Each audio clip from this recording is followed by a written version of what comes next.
નમસ્કાર, હું છું ડૉક્ટર રિદ્ધિ પંડ્યા, સંજીવની આયુર્વેદ હોસ્પિટલ, ગાંધીધામ, કચ્છથી. મિત્રો, આજે હું તમને ચોમાસામાં આવતા જરદાલુ કે જેને આપણે આલુ બુખારા કહીએ છીએ તેના બેસ્ટ 5 ફાયદા જણાવીશ. જો તમે જાણવા માગતા હોય કે આ આલુ બુખારાની તાસીર ઠંડી છે કે ગરમ, આયુર્વેદ મુજબ તેમાં કયા ગુણો રહેલા છે અને સાથે જ મોડર્ન રિસર્ચ પ્રમાણે તે કયા કયા રોગોમાં ઉપયોગી છે, તો આ વિડીયો ખાસ તમારા માટે જ છે. અને વિડીયોના એન્ડમાં આપણે જોશું કે આ આલુ બુખારા સિઝનના અન્ય ફ્રૂટ જેમ કે નાસપતિ, ખારેકની સરખામણીમાં કેમ બેસ્ટ છે. માટે વિડીયોને એન્ડ સુધી જરૂરથી જોજો. સૌથી પહેલાં આપણે એ જોઈએ કે આલુ બુખારાની તાસીર ઠંડી છે કે ગરમ.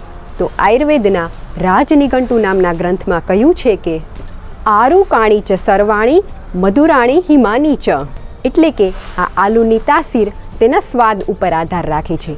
જે આલુ સ્વાદમાં મીઠા હોય તેની તાસીર ઠંડી હોય છે અને જે આલુ સ્વાદમાં ખાટા હોય તેની તાસીર ગરમ હોય છે.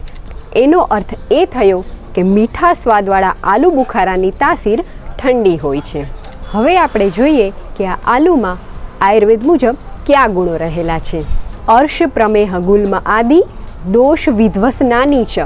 આ આલુ બુખારા આપણા શરીરમાં વાયુ દોષને ઓછો કરે છે. ચોમાસામાં સ્વાભાવિક રીતે જ વાયુ દોષ વધેલો હોય છે અને એટલે જ કુદરતે આ સિઝનમાં આ આલુ બુખારાનું નિર્માણ કર્યું છે, જેને લેવાથી આપણા શરીરમાં વાયુ દોષ કંટ્રોલમાં રહે. સાથે જે વ્યક્તિઓને પેટમાં ગોળા જેવું બનતું હોય, આ ગેસ ઉપરથી કે નીચેથી બરાબર છૂટતો ના હોય, પેટમાં ગેસ ફસાયેલો હોય તેવું લાગતું હોય, તો આ બધી જ તકલીફમાં આલુ ખૂબ બેસ્ટ કામ કરે છે.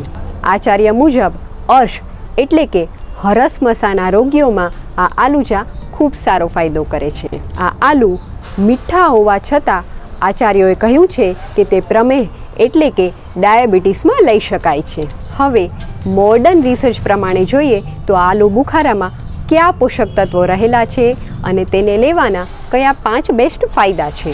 નંબર 1, આલુ બુખારામાં વિટામિન સી પુષ્કળ પ્રમાણમાં રહેલું છે અને તે એન્ટીઓક્સિડન્ટ ગુણ ધરાવે છે અને એટલે જ ચોમાસામાં આ આલુ બુખારાને સૌથી બેસ્ટ ઇમ્યુનિટી બૂસ્ટર માનવામાં આવે છે. તે આપણી ઇમ્યુનિટીને વધારી અનેક પ્રકારના ઇન્ફેક્શન લાગવાથી બચાવે છે. નંબર 2, તેમાં ફાઇબરની માત્રા ખૂબ વધારે પ્રમાણમાં હોય છે, જેને કારણે તે આપણી કબજિયાત દૂર કરવામાં અને પાચન સુધારવામાં ખૂબ ઉપયોગી છે. જે લોકોને પેટ સાફ થતું ન હોય તે રેગ્યુલર જો આલુ બુખારાનું સેવન કરે તો ખૂબ ફાયદો થાય છે. નંબર 3, 100 ગ્રામ આલુ બુખારામાં 240 મિલીગ્રામ જેટલું પોટેશિયમ રહેલું હોય છે અને આ પોટેશિયમ આપણા હૃદયને મજબૂત રાખવામાં ખૂબ ઉપયોગી છે અને સાથે જ બીપીને કંટ્રોલ કરવામાં પણ મદદ કરે છે. નંબર 4, આલુ બુખારામાં આયર્નનું પ્રમાણ ખૂબ વધારે હોય છે, જે આપણા શરીરમાં લોહીના ટકા વધારવા માટે ઉપયોગી છે. માટે જે લોકોને લોહીના ટકા ઓછા રહેતા હોય, તેને કારણે થાક લાગતો હોય, પગની પિંડીમાં દુખાવો થતો હોય, તેમણે આ આલુ બુખારાનું સેવન જરૂરથી કરવું જોઈએ.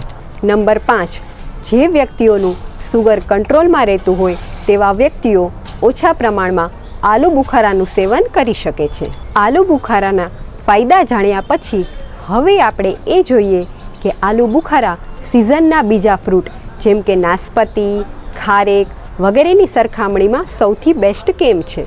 તો મિત્રો, આલુ બુખારા, નાસપતિ અને ખારેક આ ત્રણેયમાં ફાઇબર રહેલું છે, પણ આલુ બુખારામાં સૌથી વધુ ફાઇબરનું પ્રમાણ છે અને એટલે જ તે આપણી કબજિયાતને દૂર કરવામાં ખૂબ ઉપયોગી છે અને આયુર્વેદ મુજબ પણ તે પચવામાં સૌથી હલકા છે. એટલે જ કબજિયાતની સમસ્યામાં સિઝનલ ફ્રૂટમાં આલુ બુખારા સૌથી બેસ્ટ છે. સાથે જ સિઝનલ ફ્રૂટો કરતાં આલુ બુખારામાં પોટેશિયમનું પ્રમાણ સૌથી વધારે છે, જેને કારણે તે આપણા હૃદયને મજબૂત રાખવામાં ખૂબ ઉપયોગી છે. એટલે જ આલુ બુખારા આ સિઝનનું સૌથી બેસ્ટ ફ્રૂટ છે. આલુ બુખારાના ગુણ અને ફાયદા વિશે જાણ્યા પછી એ જાણવું જરૂરી છે કે તે ખાવાનો સૌથી બેસ્ટ સમય કયો અને આલુ બુખારા ખાતી વખતે શું ધ્યાનમાં રાખવું જોઈએ. તો મિત્રો, આલુ બુખારા ખાવાનો સૌથી બેસ્ટ સમય સાંજે 3 થી 5 વચ્ચેનો છે અને એ વાત ખાસ ધ્યાનમાં રાખવી કે ચા કે દૂધ લીધા પછી 2 થી 3 કલાક પછી જ આ આલુ બુખારાનો ઉપયોગ કરવો જોઈએ, કારણ કે દૂધની સાથે લેવાથી તે વિરુદ્ધ આહાર બને છે. હું આશા રાખું છું કે આ વિડીયોમાંથી તમને જરૂરથી કોઈ ઉપયોગી માહિતી મળી હશે. માટે વિડીયોને એક લાઈક જરૂરથી કરજો અને તમારા મિત્ર વર્તુળમાં જરૂરથી શેર કરજો. આયુર્વેદ અપનાવો, સ્વસ્થ રહો.